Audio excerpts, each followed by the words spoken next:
नमस्कार दोस्तों, मैं हूं एस्ट्रोलॉजर मीनाक्षी और आज के इस वीडियो में बहुत बहुत स्वागत करती हूं आप सभी कर्क राशि वाले जातकों का, यानी कि कैंसर ज़ोडिएक का। दोस्तों, बहुत ही महत्वपूर्ण घटना होने जा रही है 13 अगस्त को। 13 अगस्त को बृहस्पति देव नक्षत्र परिवर्तन करेंगे। बृहस्पति जो कि आपकी राशि में आपके भाग्य भाव के स्वामी हैं, योग कारक ग्रह हैं, वो अभी आद्रा नक्षत्र में चल रहे थे जो कि राहु का नक्षत्र है। इस नक्षत्र में बृहस्पति देव कुछ अच्छे परिणाम नहीं देते। बृहस्पति अभी आपके 12वें भाव में यानी कि मिथुन राशि में विराजमान है, तो कहीं ना कहीं आपका भाग्य जो है वो आपका साथ नहीं दे पा रहा था। भाग्य थोड़ा सा स्लो चल रहा था और अब बृहस्पति देव अपने ही नक्षत्र यानी पुनर्वसु नक्षत्र में प्रवेश करेंगे 13 अगस्त को, और यहां पर वो 18 जून 2026 तक रहेंगे। यानी लगभग 309 दिनों के लिए बृहस्पति देव इस नक्षत्र में रहेंगे। बहुत ही अच्छी योग कारक स्थिति है कर्क राशि वाले लोगों के लिए। दोस्तों, पुनर्वसु का मतलब क्या होता है? पुनर्वसु का मतलब होता है रीस्टार्ट, रिहेबिलिटेशन। कोई चीज जो कि मर चुकी थी, जो कि डेड हो चुकी थी, उसको फिर से जीवित कर सकता है ये नक्षत्र। इस नक्षत्र में इतनी शक्ति होती है। बृहस्पति बहुत ही अच्छे फल देने की स्थिति में होते हैं इस नक्षत्र में। बुध का भी प्रभाव होता है इस नक्षत्र पर, तो ग्रोथ भी आपकी बहुत अच्छी रहती है। बृहस्पति के पुनर्वसु नक्षत्र में आने से आपके जो रुके हुए काम थे, आपके जो अटके हुए काम थे, वो काम जो आप मान चुके थे कि ये अब मुझसे नहीं हो पाएगा, ये काम खत्म हो चुका है, ये काम अब मैं नहीं कर पाऊंगा, वो काम आप फिर से स्टार्ट होता हुआ देखेंगे। अचानक से कुछ ऐसी परिस्थितियां बन जाएंगी कि आपके रुके हुए, अटके हुए, डूबे हुए काम फिर से स्टार्ट हो सकता है। दोस्तों, बृहस्पति के नक्षत्र परिवर्तन के अलावा शुक्र राशि परिवर्तन करेंगे। 21 अगस्त को शुक्र देव आपकी राशि में कर्क राशि में प्रवेश करेंगे। ये दोनों ही परिस्थितियां आपके लिए राजयोग कारक हो सकती हैं, क्योंकि पहले भाव में शुक्र जैसे ग्रह का आना और बृहस्पति का अपने ही नक्षत्र में प्रवेश करना कहीं ना कहीं कर्क राशि वाले लोगों के लिए एक नई दिशा लेकर आएगा। जीवन की एक नई दिशा आपको मिलेगी। अचानक से परिस्थितियां कुछ ऐसी बन जाएंगी कि आप एक रीस्टार्ट करेंगे, और अब इस बार जब आप रीस्टार्ट करेंगे तो आपको उसमें सक्सेस नहीं, ह्यूज सक्सेस मिल सकता है, बहुत बड़ा सक्सेस मिल सकता है, क्योंकि बृहस्पति पुनर्वसु नक्षत्र में रीस्टार्ट करवाते हैं। एक नया स्टार्ट करेंगे, जीवन की एक नई शुरुआत ही कर सकते हैं आप। बिल्कुल अभी तक आपने जो किया उसे आप भूल जाइए, अब जो आप करेंगे वो एक नई शुरुआत होगी। कामयाबी की एक नई शुरुआत कर्क राशि वाले लोगों के लिए कही जा सकती है। बहुत कुछ पॉजिटिव होता हुआ आपको दिखेगा ही दिखेगा। कुछ ना कुछ अच्छा प्रभाव आप अपने जीवन में जरूर देखेंगे। इस नक्षत्र में इतनी ताकत होती है दोस्तों कि ये मृत चीजों को भी जीवन दे सकता है, नया जीवन दे सकता है। पुनर्वास होता है आपका। अभी तक जो था उसे आप भूल जाइए, वो अब पीछे छूटेगा और अब आप एक नई कहानी लिखेंगे अपने जीवन की। सब कुछ नया, आप नए, आपका जीवन बिल्कुल नया। पुराना शायद ही कुछ रह जाए इसमें।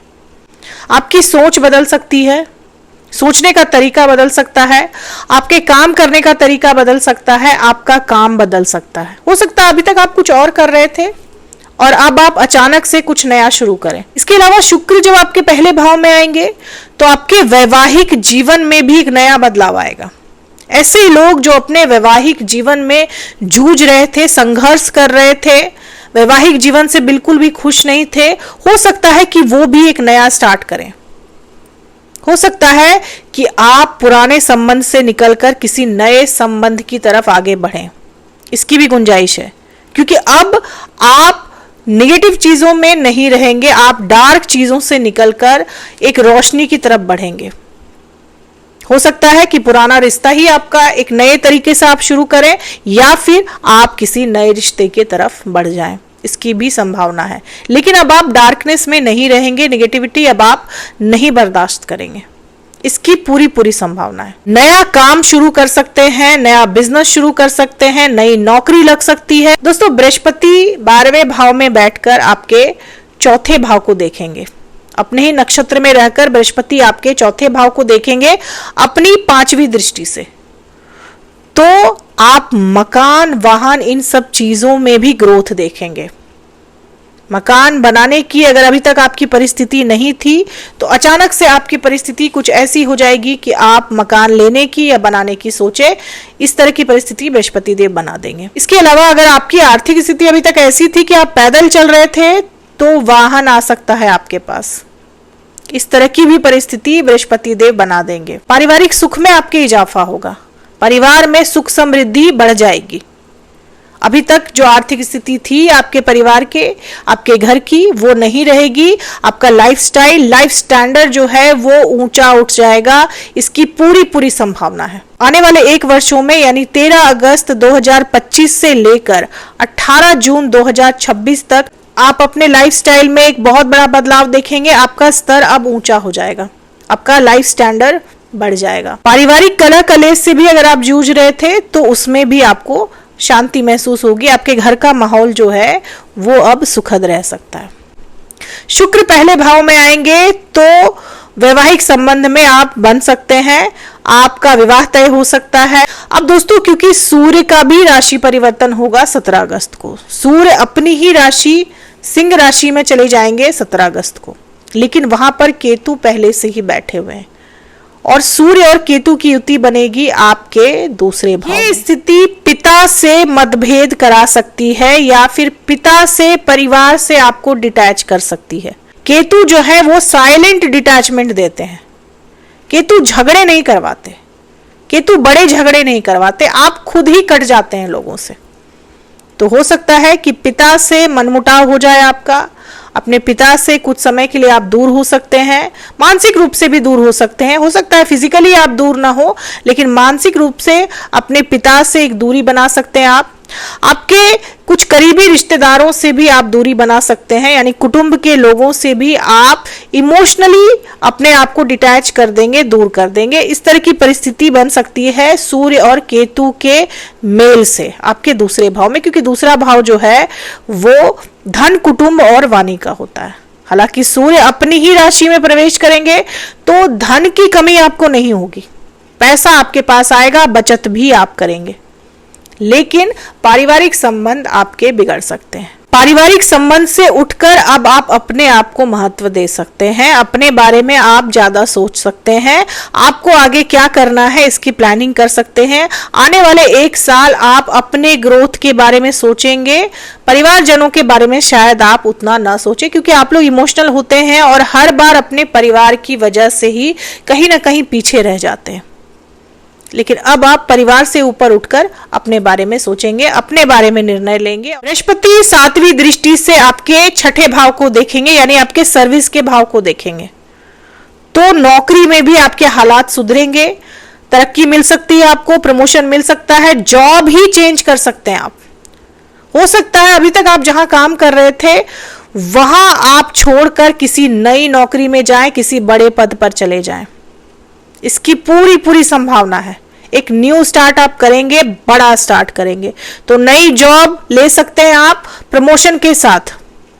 तरक्की मिल सकती है आपको प्रमोशन के साथ या फिर बदलाव के साथ। नया शहर जाना पड़ सकता है, ट्रांसफर भी हो सकता है आपका। ये जो ट्रांसफर है ये आपके लाइफ का न्यू टर्न हो सकता है, न्यू टर्निंग पॉइंट हो सकता है आपके लाइफ का। व्यवसाय अगर आप करते हैं तो हो सकता है अभी तक आप जिस चीज का बिजनेस करते थे उसे छोड़कर आप किसी और चीज का बिजनेस स्टार्ट करें और उसमें आपको पहले वाले बिजनेस से ज्यादा तरक्की, ज्यादा ग्रोथ मिले, अप्रत्याशित ग्रोथ मिल जाए आपको इस नए काम में, इस नए बिजनेस में।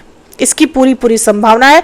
यानी हर काम में आप एक नया स्टार्ट तो करेंगे ही करेंगे, या फिर आप जो कर रहे हैं उसके अलावा भी आप बहुत सारी चीजें, नई शुरुआत, नया बिजनेस आप कर सकते हैं साथ में, और इन सारे कामों में आपको तरक्की मिल सकती है। बृहस्पति अपनी 9वीं दृष्टि से आपके 8वें भाव को देखेंगे। यहां पर राहु पहले से ही बैठे हुए हैं, तो राहु की वजह से जो आकस्मिक घटनाएं आपके जीवन में घट रही थी, अचानक से परेशानियां आ जा रही थी, अचानक से काम रुक जा रहे थे, अचानक से ही कोई काम बनते बनते बिगड़ जा रहा था या फिर आपके हाथ लग ही नहीं पा रहा था, क्योंकि 8वां भाव जो है वो आकस्मिक घटनाओं का होता है। और राहु जो है वो कर्क राशि में अष्टम भाव में बैठकर बाधाएं लाते हैं आपके जीवन में।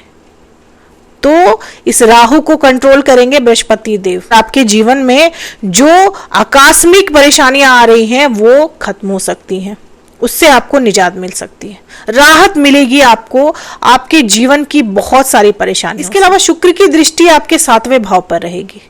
7वां भाव आपके पब्लिक इमेज का होता है, दुनिया आपको कैसे देखती है उसका होता है। और शुक्र जैसे शुभ ग्रह की दृष्टि रहेगी आपके 7वें भाव पर, तो अब जो आपकी प्रतिष्ठा है समाज में वो बढ़ेगी, आपका स्तर समाज में बढ़ेगा। लोग चाहे ना चाहे उनको आपका सम्मान करना पड़ेगा। आप कुछ ऐसा अचीव कर लेंगे, कुछ ऐसा कर दिखाएंगे इन आने वाले 1 वर्षों में कि लोग चाहे ना चाहे आपका सम्मान उनको करना ही पड़ेगा, मानना ही पड़ेगा, आपका लोहा मानना ही पड़ेगा।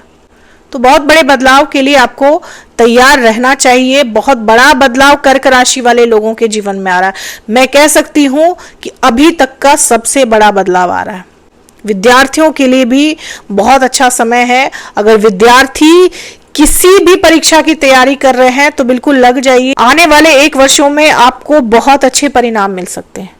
आप जितना एक्सपेक्ट कर रहे हैं शायद उससे कुछ बड़ा अचीव कर सकते हैं। आपके सपने पूरे होने का समय है। और जितनी भी तकलीफें आपने देखी हैं, जितनी भी परेशानियां देखी हैं, यकीन मानिए आने वाला 1 साल आपको इतना कुछ देगा कि आप सब कुछ भूल जाएंगे। ये जो समय है, इस समय का जितना हो सके सदुपयोग करें। अब सावधानियां कहाँ रखनी है आपको?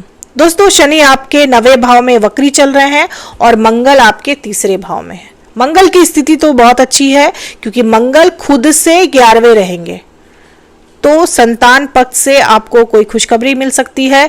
संतान से जुड़ी समस्याएं आपकी दूर हो सकती है। संतान प्राप्ति के योग भी बन रहे हैं, लेकिन क्योंकि शनि वक्री हैं और शनि आपके 9वें भाव में बैठे हुए हैं तो अष्टम भाव के फल को बढ़ा देंगे शनि।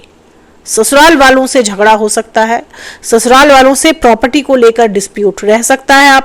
आपको आपके ससुराल से पैतृक संपत्ति से वंचित होना पड़ सकता है। आप शनि के बीज मंत्र का जाप करें प्रत्येक शनिवार 108 बार। ऐसा करने से शनि वक्र अवस्था में आपको बुरे परिणाम नहीं दे पाएंगे। दोस्तों, ये थी मेरी एनालिसिस कर्क राशि वाले लोगों के लिए। उम्मीद करती हूँ कि वीडियो से आप लोगों को काफी हेल्प मिली होगी। अगर वीडियो से हेल्प मिली हो तो चैनल के साथ जुड़े रहिए। चैनल को सब्सक्राइब कीजिए, लाइक कीजिए, शेयर कीजिए, कमेंट कीजिए और बेल आइकन जरूर दबा दीजिए। दोस्तों, तब तक के लिए जय माता दी, जय श्री राम।